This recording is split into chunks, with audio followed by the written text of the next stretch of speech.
Bounty canceled. Oh! Oh my God! It's just an Dog Krieg. I'm afraid it's time I ended this. This is how they're gonna do it. Today we are reacting to episode 5 of the One Piece live action series, Eat at Baratier. Table for 2 at the Baratier. We request Sanji. Yeah, man, I think out of all of the episodes, Arlong Park for sure is up there on the list. Definitely. But this is one of the most anticipated episodes for both of us. I mean, seeing what Taz Skylar has been able to do just from trailers alone, it's got me wanting more. And I would say at the end of episode 4, it had me wanting more. I know, dude. I'm so hyped. We're both so hyped. So let's just jump right into it with our reaction to episode 5. Eat at Baratier. Let's go. I'm about to eat me some Taz right now. Eat me Holy some Sanji right shit. now. Twist the yard. Oh, we're getting this. Our ship is ready to sail. Oh. Grandpa, it's my first ship. How do you expect to be a Marine when you're wasting your time on this nonsense? I'm a pirate. Oh, shit. Oh. Grandpa, don't! Stop! It's my ship! Love Hawaiian tea garb. Your training begins today. But first, lunch. Lunch. Ew. So gross, but He's versatile. what do I kind of think he's cute, dude? The snail. He said, "Oh, you brat." Oh! Let's fucking go! This is straight from the fucking anime and manga right now. Makes this adaptation fucking goated. Oh my God.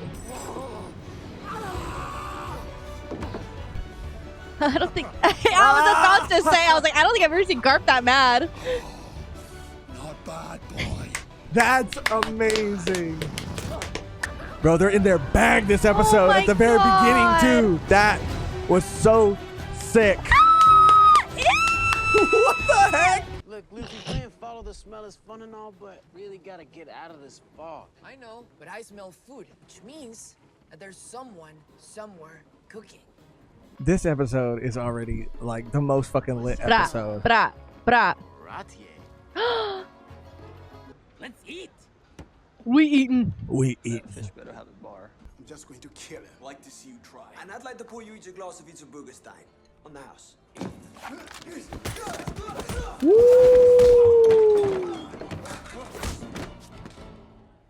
fighter. Any drinks? One of our signature cocktails to help you choke down your meal. Giving us the hard sell, huh? Apologies, madam. I didn't see you there. Would you care for an aperitif to start? We have several rare liqueur vintages in stock. Or perhaps you'd like a glass of Louis.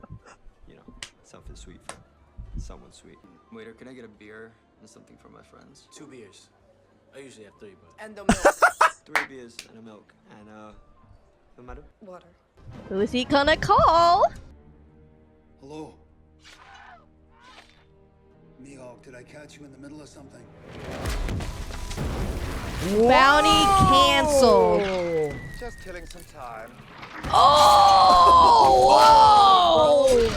What can I do for you, Vice Admiral? What a fucking introduction. Named Luffy fancies himself a pirate. Doesn't sound like much of a challenge. Excuse me? Don't underestimate this one. One moment. Oh my God! This show just took it to another fucking level right now. What the actual fuck? This shit just became an anime. This just an Dog Krieg. I'm afraid it's time I ended this. This is how they're gonna do it? This is how they're gonna do it? Why are you after me? You woke me from my nap. Then allow me to make you permanent.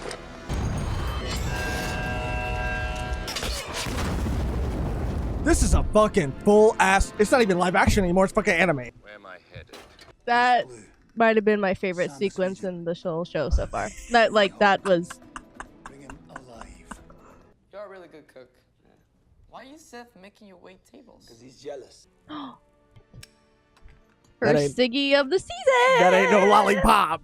This place where you can find ingredients from all four seas. East blue, west blue, north and south, all blue. Josh is gonna get bricked up right now, for real. Like, chill. There's fish there that have never been seen. You know, rare seaweeds, spices that have never been tasted. Talk to me. It's a cook's paradise, and I'm gonna find it one day. The same set of laws do not apply to everyone. But that's not fair. No, it's not. But you have to decide if you can live with that. The world is not fair, but the Marines are all that are standing between order and anarchy. A uniform I love the snail moving, like sleeping. Yeah. starting to fit you after all. Oh shit, he's feeling that shit out. The transformation Let's go. begins. As bad as cannons at us. All thanks to the great Captain Usopp. Sir, you're the captain. I did distract him so that Luffy, who's like the official captain, could bounce that ball back. Boom. I love I'd it. like to meet this, Luffy. Whoa, whoa. Hercule Mihawk. I've been following your career since I was a child. It's an honor to finally meet you, sir. Thank you. Which is why it pains me to inform you that tomorrow you're going to die. Wait, what? I, Roronoa Zoro, challenge you to a duel It's to going- the death. It's going down a little different, but it's all good. It's working. It's working. Very well. Oh my Bell is that I'm here for a sword fight. god. Hunt rabbits with a cannon.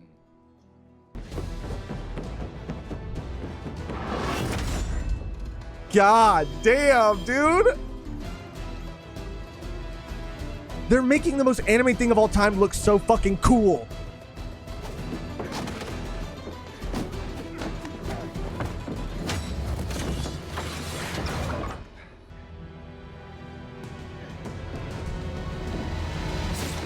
Oh god, dude.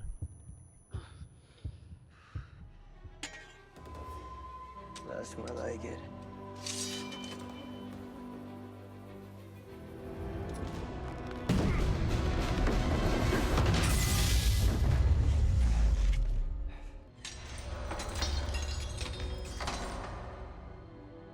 Wounds on the back are a swordsman's greatest shame.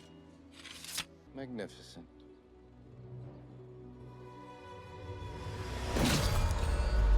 Yeah. God, dude.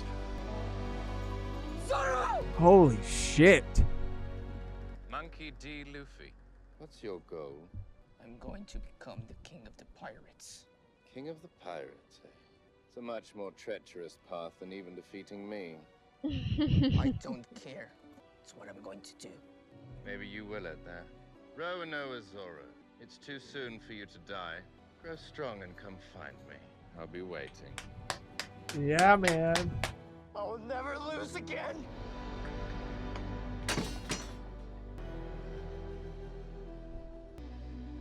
Zoro!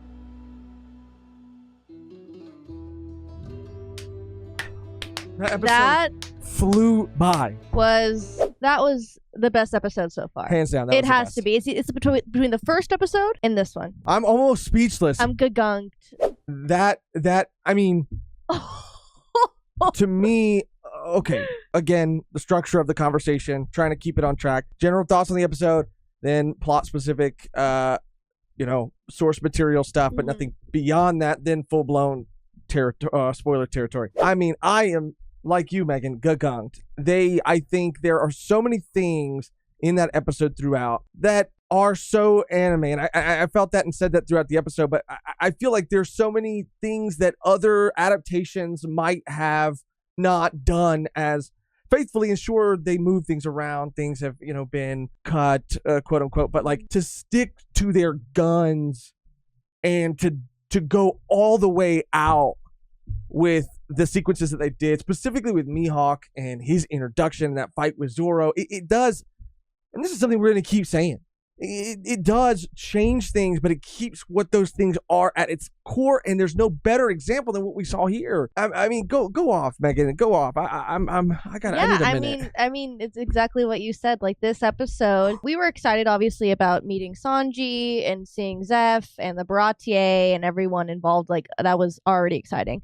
But I mean, everything that we saw in this episode, like from start to finish, like what a standout episode 5. It has to be. I mean, from the beginning with Garp and that Luffy and Garp interaction was like, it was just amazing. What I've been waiting for from Garp, because he has been such a hard ass in the season so far. I was literally about to say before all that happened, I was like, I miss my silly Garp. I miss my laughing Garp. And we got to see that in full display. Him just like amazed at Luffy and his tenacity.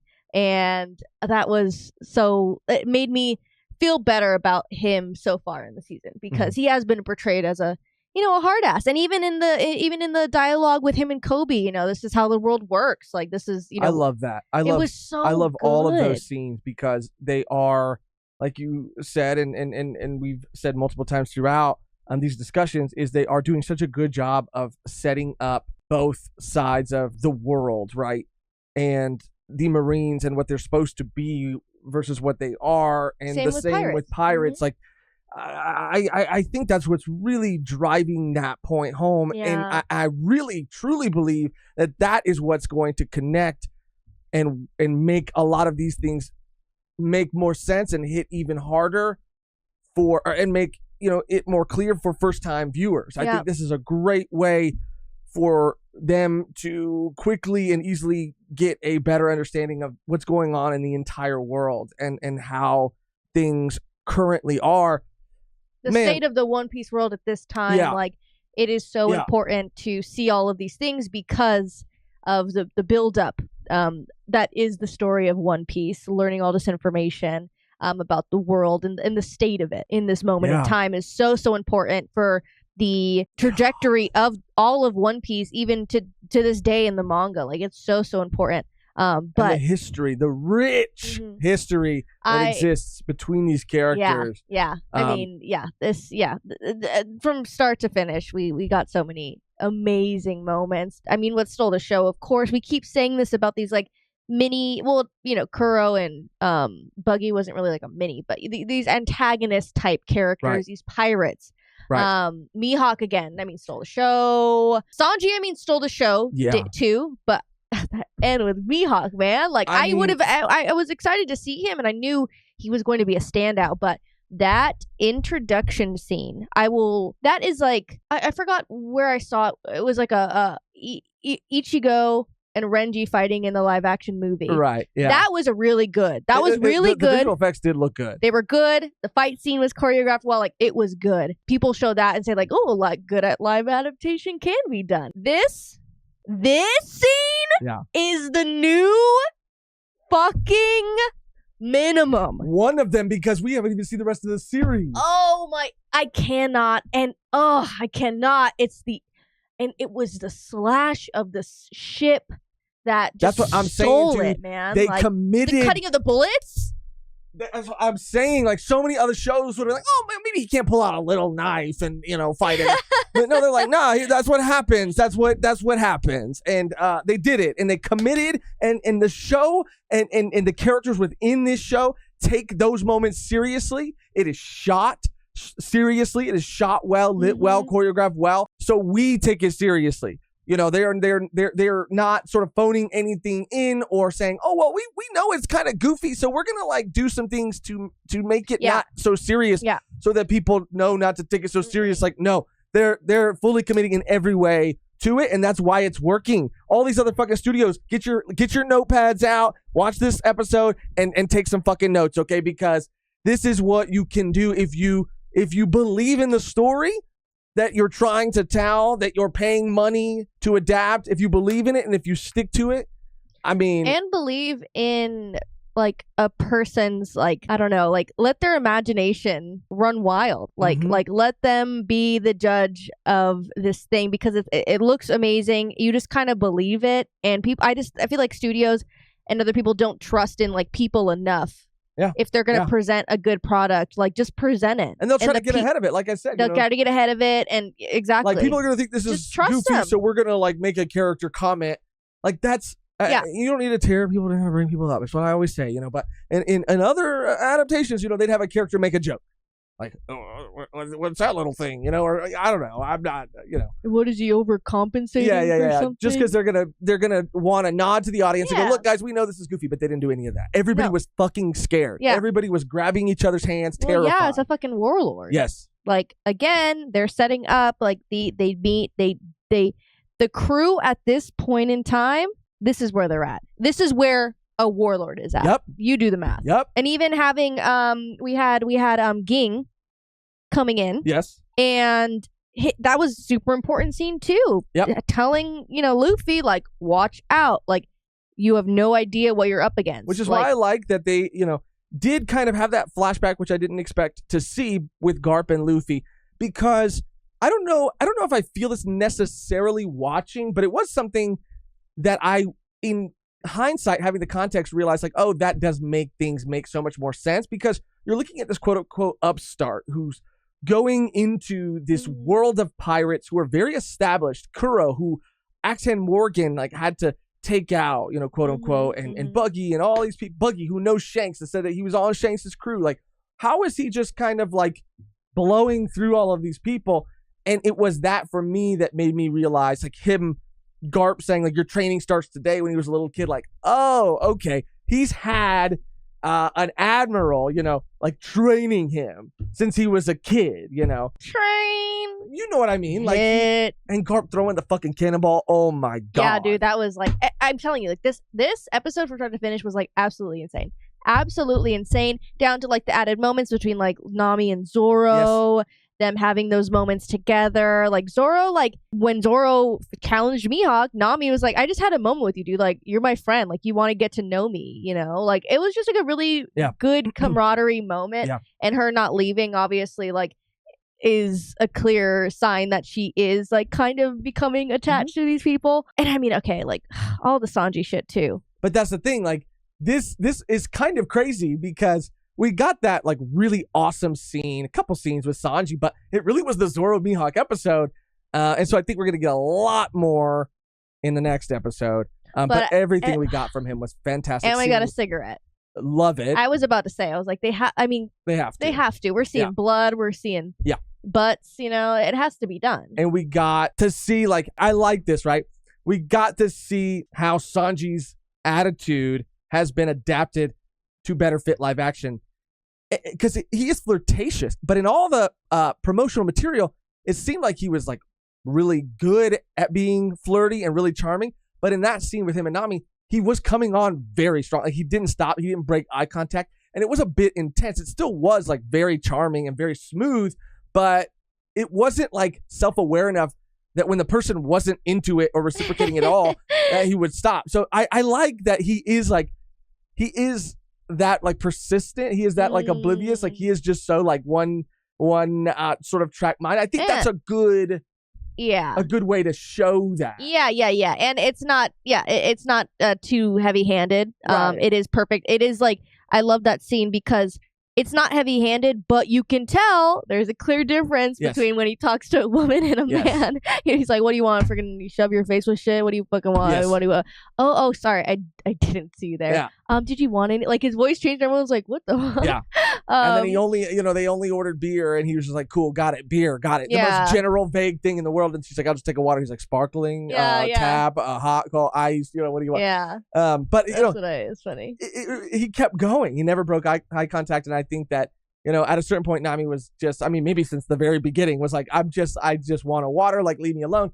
And that persistence is, I think, going to be what replaces that like overly, like, you know, I hate to use the word simpy, but whatever, you know what I mean, sort of behavior. But yeah, he stole the show, and Zeph and all those moments were so good, and I cannot wait to see more of their relationship in the next episode. Now, I want to talk about a lot more source material stuff. Sure, yeah, we can go in. That's pretty much Yeah, so we'll go into that right now, but nothing beyond that. So we're not in full blown spoiler territory yet. The full body stuff. I mean, and the Dawn Creek stuff and the Gin stuff, Gin, whatever. I never know exactly the right way to say it. Yeah, I think that was fine. I do think it was fine. As a One Piece fan who was spending months speculating like what was going to potentially be shown or not shown, I really would have liked to see the full body interaction, because I think Sanji was really smooth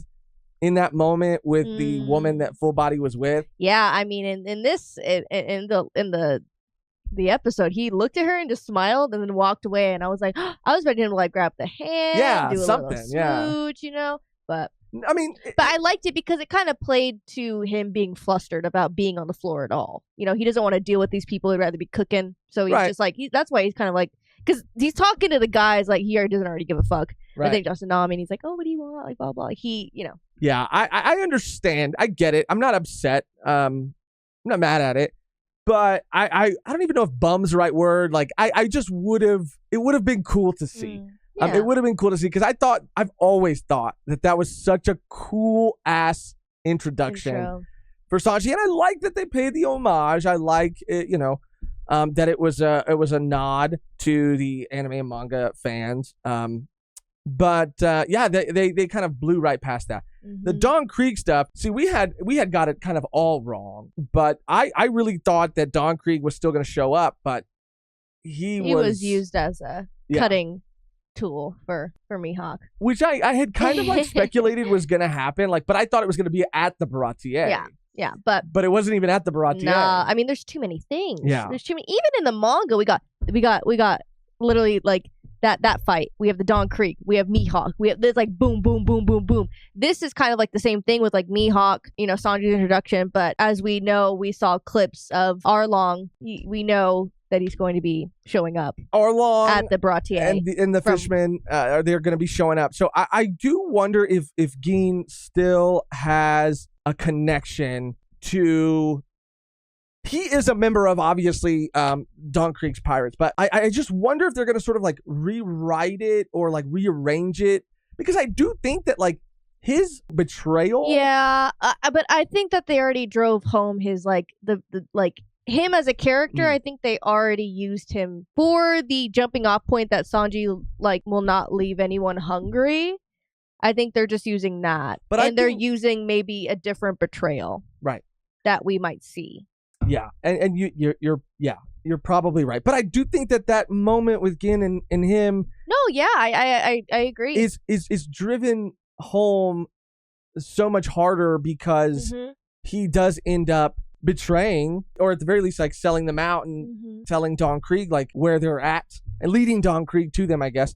And Sanji, despite all that, is still willing to feed them and still will like. It pushes that, drives that point home a little bit more. So I don't know. I'm reserving judgment, because they still could tie it in some way in the next episode, and they might not, and that's fine. I'm just curious right now, and I'll reserve any judgment until I see how it plays out in the next episode. Because yes, we know that Arlong and the Arlong pirates are going to be showing up too, based on like trailer footage and stuff. As far as like everything else, man, there was some other stuff. I am obsessed with. I think you said it before when we were watching. I forgot what. Maybe it was a scene or a line. I'm obsessed with Flamboyant Mihawk. It makes so much sense. His voice makes so much sense. He is so dramatic. Yeah, and I mean, his walking around outfit, dressed like that, yeah. Greatest swordsman, like where we see him live at some point. Like he's all about the drama.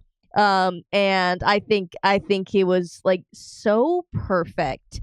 And the right amount of, because Mihawk in the manga is very serious, very stern, kind of similar in Zoro in a way in that sense, but I'm glad that he got to play a little bit here. I'm glad, because even in the manga he's very just like straight face, like whatever, like he was cracking some jokes. Yeah, because it does kind of show and showcase that he is the greatest swordsman. So he doesn't really nothing really gets to him. Nothing really, he is sort of just and that's how he is though. In the story in general, after this point, we see more of him and he is just so nonchalant. I don't want to get involved. I'm going to do whatever I'm kind of told, but why?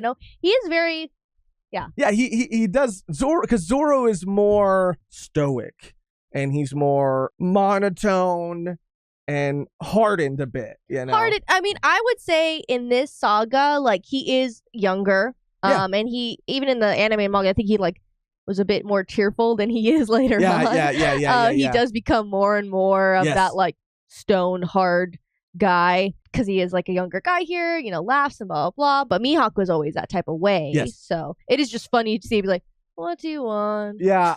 I don't want to do because he it's is just so. He knows he's got it like that. He knows he's that guy. Nothing really he doesn't really have to work too hard for anything because he's just that good. So I like that he is more carefree about things, but he's also he's also not cracking jokes left and right. You're right. It is perfect. I really like he got to play a little bit and add that to dimension to his character. Yeah, I love that. I really did. Yeah. And it's just crazy. Look, I mean, obviously the context of everything, just Luffy talking to Mihawk and Mihawk's just yeah, you might, but literally it's gonna be harder than beating just me, which is everything that we've been through is just a reminder. It's just flashes of damn, they really been doing that shit. Yeah. Can I ask you something though? And I meant to ask you this earlier. What? And I just remembered.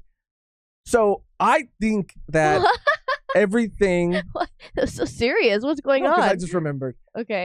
But I think that everything we've seen up until this point.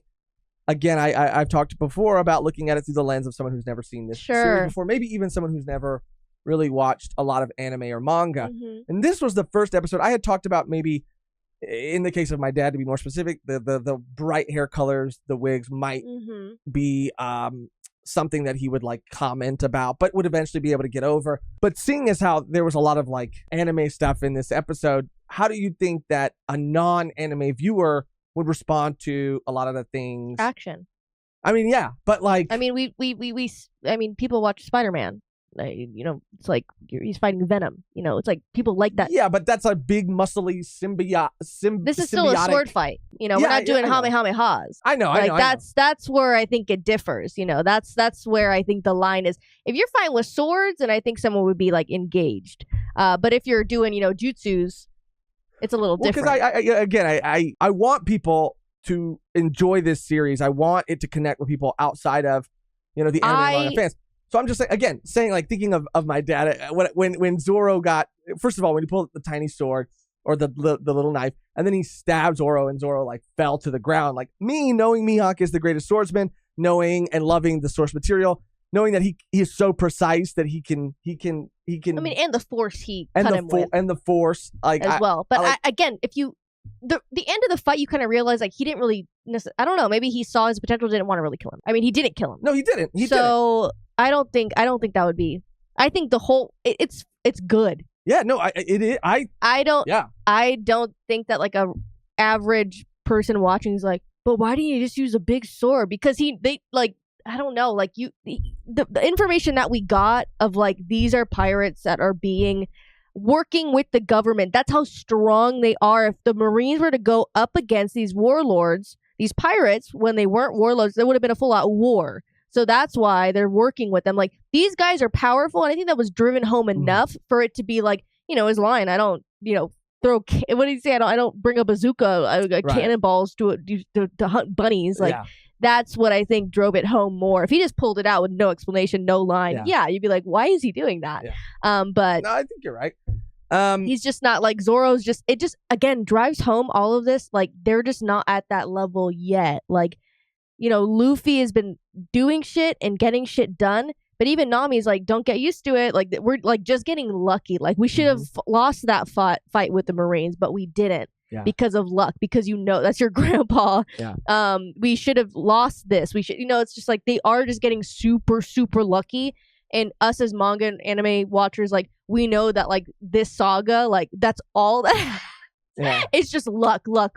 Like they really are like getting by the skin of their teeth. They're getting stronger. Yeah. But they are just like floating by. The crew is growing. Exactly. They're putting their crew together. I just think that like it's really driving home the fact that this world is so much bigger, and 50 ships, 5,000 men, one survivor. That's what he said to Luffy, and they believed it. Like, oh shit, what the? That's how crazy it is. And there's crazier things we know. I mean, and the line is like, I like that hat, and I was like, I know, dude. I know. It's the connections, bro. Like, god damn. I'm trying to think of I would have loved to see like a silhouette though of the warlords. Like, just give me something. Like, it would have been so amazing. He's like, the we were both waiting and then for I just wanted like a boa silhouette. Like, please. Yeah. Like, literally, just like, I would have died. I would have fucking died. I mean, it was amazing. I'm not gonna like nitpick and be like, I wish I got this. I wish I got that. And I think again, it's so important. I don't